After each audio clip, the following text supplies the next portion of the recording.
Alors, présenter, facile. Jacques Navon, je suis psychologue clinicien dans un centre de soins en addictologie. Donc, vous êtes ici dans mon bureau, au CLAPA de la Cazauté, à Saint-Paul, île de la Réunion. Alors, je suis le docteur David Mété, je suis médecin responsable du service d'addictologie au CHU Félix Guyon.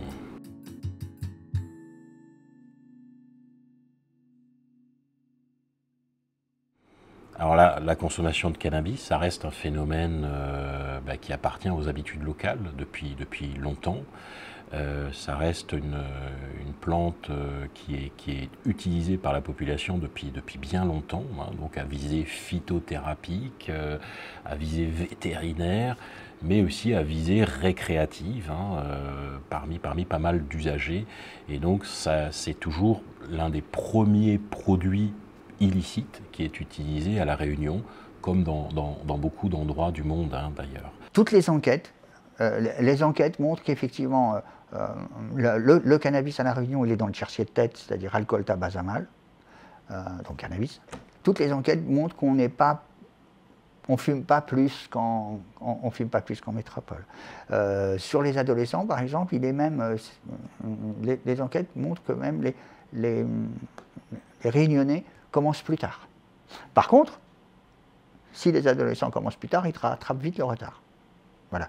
Mais il n'y a pas, bon, on n'est pas le département de consommation numéro 1 sur le zamal, mais on va dire quand même largement concerné, comme la métropole, comme l'Europe en général, ou peut-être même comme le monde occidental en général. On est largement concerné par la question du cannabis. Avec des usages un peu nouveaux, c'est vrai, sur le cannabis. Du shit, qu'il n'y avait pas trop avant. Maintenant, effectivement, c'est l'exotisme. Hein, les gens sont un peu plus peut-être friands de shit, alors soit fabrication locale, soit importée. Un peu d'huile, voilà. Mais c'est pas, on n'est pas ravagé par le cannabis à La Réunion. Voilà. Maintenant, ce qu'il faut voir aussi, c'est que l'arrivée de nouveaux produits depuis quelques années bouleverse un petit peu cet équilibre, avec un certain nombre de personnes qui vont vers des consommations de substances addictives qui sont particulièrement beaucoup plus inquiétantes, hein, comme les nouvelles substances de synthèse ou la cocaïne, le crack, comme on le voit récemment. Après, ce qui est aussi une réalité, c'est que bien souvent, les consommateurs de substances psychoactives consomment plusieurs produits différents, avec des niveaux de gravité qui peuvent être là aussi variables en fonction des individus.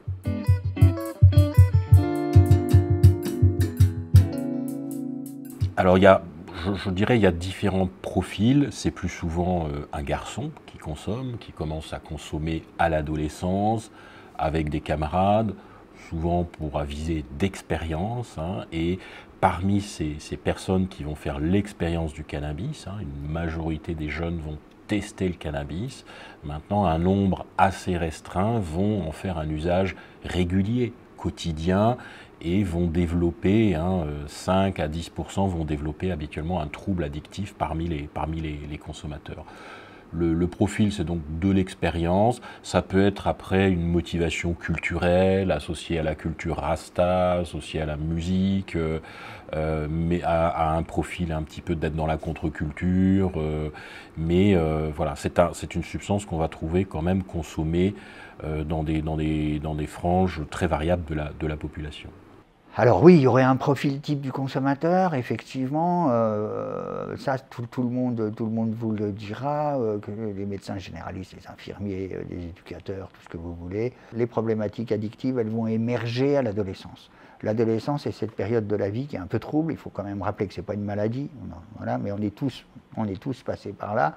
C'est effectivement ce moment un peu délicat entre l'enfance et l'âge adulte, où on est un peu perdu, on a pas mal de choses à faire, il faut investir son espace psychique, ça peut être compliqué, et effectivement, certaines personnes vont croiser par hasard la route du cannabis et ou découvrir que ça semble avoir pour eux des effets positifs sur leur égarement, etc. etc. Donc oui, ils vont consommer. D'ailleurs, on voit que la consommation régulière de cannabis, elle est souvent, elle peut être souvent présente à l'âge adulte. C'est pour ça que dans un XAPA comme le nôtre, on a une consultation jeunes consommateurs où on reçoit des adolescents pour évaluer leur consommation, pour essayer de prévenir, pour essayer de faire une prévention éducative. Mais on a quand même des consommateurs réguliers adultes qui sont tout à fait insérés, qui travaillent, qui remplissent leurs obligations, et ça dans toutes les couches de la classe sociale, puisqu'il y a 900 000 Français qui en font un usage quotidien, il n'y a pas de souci là-dessus. Hein. Donc c'est un petit peu comme ça que ça marche.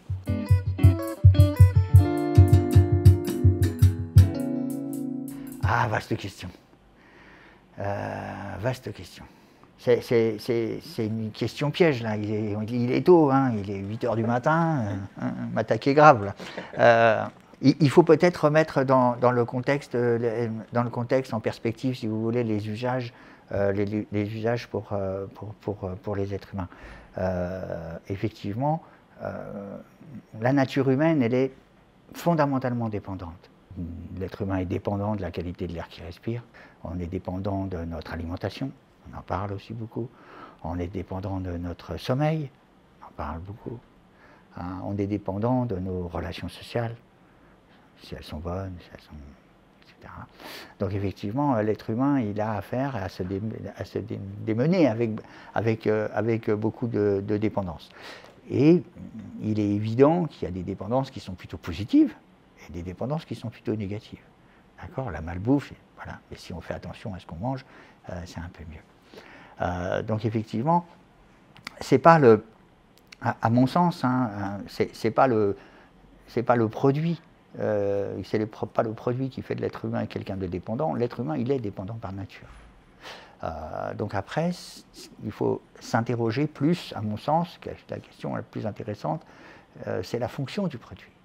La dépendance, elle va vraiment être présente quand on va consommer plus que ce qu'on en avait prévu, on va consommer plus fréquemment, davantage en quantité, et on va continuer à consommer un produit alors quand bien même il a apporté des conséquences négatives, des problèmes de santé, des problèmes relationnels, des problèmes avec le travail, avec l'école.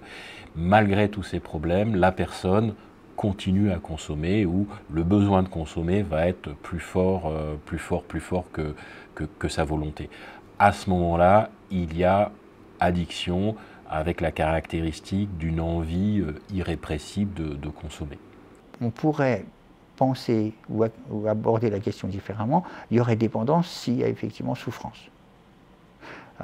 Parmi les 900 000 usagers quotidiens de cannabis en France, je ne les connais pas tous, vous imaginez bien, et je ne suis pas vraiment certain qu'ils sont tous dépendants. Ils ont peut-être un usage régulier pour supporter le quotidien, pour se déstresser, pour éloigner de la souffrance, pour aider à dormir, etc. etc. Donc c'est pas la dépendance telle qu'effectivement on pourrait l'entendre dans le grand public de quelqu'un qui serait complètement accro à un produit, incapable de travailler, incapable de payer ses impôts, ses factures, de gérer ses enfants, d'avoir de bonnes relations sociales, quelqu'un de pas sympathique. Voilà, non, c'est pas. Voilà, parce qu'il y a ça dans l'imaginaire, je pense, quand on parle de personnes dépendantes. Ouais, on aurait pu parler, pourquoi pas, de l'alcool. Ou d'autres drogues, pourquoi pas même le tabac. Il faut essayer de voir qu'il y a des fonctions qui sont assez positives dans certaines consommations. Ça joue sur le stress, ça aide à supporter le quotidien, ça peut effectivement dégeler les relations sociales, ça peut apporter du plaisir, ça peut éloigner de la souffrance. Donc c'est un peu dans toute cette variété de comportements liés à l'usage qu'il faut aborder la question. Donc oui, il y a effectivement, parce que je ne suis pas idiot, on ne peut pas banaliser la consommation de l'alcool, du tabac, du cannabis ou de toutes les autres drogues. Il y a forcément des risques. Il y a des risques qui sont liés à la consommation du cannabis, mais il y a des bénéfices entre guillemets. Il y a des bénéfices entre guillemets.